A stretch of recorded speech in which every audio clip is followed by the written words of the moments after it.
NEET विवाद पर पहले ही बवाल मचा हुआ था और इस मामले में अब बिहार में जांच में एक के बाद एक चौंकाने वाले खुलासे हो रहे हैं। अब तक जो एनटीए पेपर लीक की बात से इनकार कर रही थी, वो भी इन खुलासों के बाद सवालों के घेरे में है। देखिए, बिहार में पेपर लीक से जुड़ा सबसे बड़ा खुलासा वहां के डिप्टी सीएम विजय सिन्हा ने प्रेस कॉन्फ्रेंस करके किया। उप मुख्यमंत्री विजय सिन्हा ने कहा कि तेजस्वी यादव के पीएस प्रीतम के कहने पर ही पेपर लीक मामले में शामिल एक कैंडिडेट के लिए एनएचएआई के गेस्ट हाउस का दरवाजा खुला था, यानी कि कमरा बुक करवाया गया था। सुनिए कि 1 मई को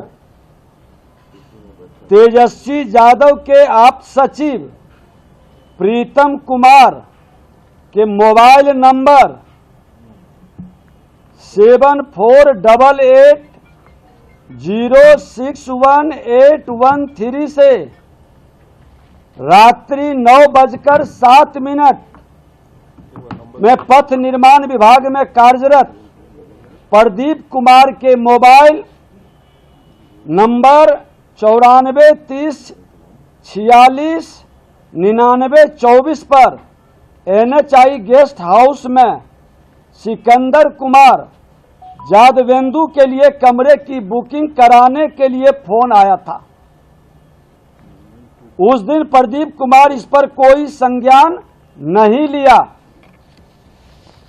फिर 4 मई को सुबह 8:49 में प्रीतम कुमार के मोबाइल नंबर 7488 4 मई को कितने बजे?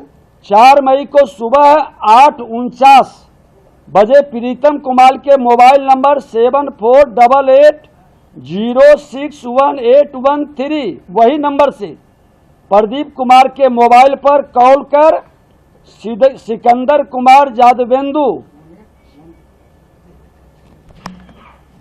के लिए कमरे के बुकिंग के लिए स्मारित किया गया। इस बार पथ निर्माण विभाग में कार्यरत प्रदीप कुमार द्वारा एनएचआई के गेस्ट हाउस में सिकंदर कुमार के नाम से बुकिंग के लिए पदस्थापित कनीय अभियंता को व्हाट्सएप पर मैसेज भेज दिया। अब ये दोनों का डिटेल भी मैं दे देता हूं। देखिए, नीट पेपर लीक केस में बिहार में सियासत थमने का नाम नहीं ले रही है। अब उप मुख्यमंत्री विजय सिन्हा ने इस मामले की उच्च स्तरीय जांच का आदेश दिया है। उन्होंने पथ निर्माण विभाग के अपर मुख्य सचिव प्रत्यय अमृत को इसकी जिम्मेदारी सौंपी है। और इतना ही नहीं, विजय सिन्हा ने तेजस्वी यादव पर भी गंभीर आरोप लगाए।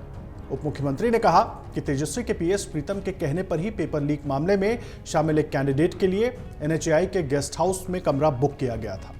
आपको बता दूं कि ये जो प्रीतम कुमार इस विभाग में काफी दिन तक रहे हैं और उनका प्रभाव यहां पर है। उस समय जब मंत्री यहां के तेजस्वी यादव जी थे, तेजस्वी जी अपने आप सचिव प्रीतम कुमार के संदर्भ में स्पष्ट करें कि वो आज भी उनके आप सचिव हैं और गिरफ्तार जेई सिकंदर जादवेंदु के संदर्भ में खुलासा करें कि कौन है ये सिकंदर कुमार जादवेंदु। रांची जेल में मुख्यमंत्री लालू प्रसाद यादव जी जब बंद थे तो इनके सेवा सुरक्षा में लोग कहते हैं कि लगे रहते थे, सारी व्यवस्था यही करते थे वहां। और ये सिंचाई विभाग के, जैसा कि बताया है कि ये सिंचाई विभाग में जेई है जो सोशल मीडिया में आप लोग का चल रहा है, और इनको नगर विकास विभाग में किसने लाया और एक जगह दानापुर से लेके कई जगह का प्रभार किसने दिया, ये पूरे मामले में कैसे उनके घर से लेके बाहर तक एकाधिकार प्राप्त किए हुए थे श्रीमान लालू प्रसाद यादव और तेजस्वी यादव जी के घर से बाहर तक की इनकी पहुंच स्पष्ट है। विजय सिन्हा ने कहा कि तेजस्वी यादव के निजी सचिव प्रीतम ने सिकंदर प्रसाद यादवेंदु, जो कि दानापुर नगर परिषद में जूनियर इंजीनियर है, उसके परिजनों के नाम से गेस्ट हाउस में रूम बुक करवाया गया था। वहां ठहरे छात्र अनुराग यादव के नाम के आगे ब्रैकेट में मंत्री लिखा हुआ था। विजय सिन्हा ने दावा किया कि सॉल्वर गैंग के तार आरजेडी से जुड़े हुए हैं। नीट पेपर लीक केस में जो लोग पकड़े गए हैं उनका संबंध तेजस्वी यादव से है। आरजेडी पर हमला बोलते हुए कहा कि आरजेडी की मानसिकता ही भ्रष्टाचार, परिवारवाद और घोटाले की रही है। अब इस पूरे मामले में ये जिस सिकंदर प्रसाद यादवेंदु का नाम आ रहा है और जिसके लिए आरोप लग रहे हैं कि तेजस्वी प्रसाद यादव के पीएस के कहने पर उसके रिश्तेदार के लिए कमरा बुक किया गया, वो सिकंदर है कौन?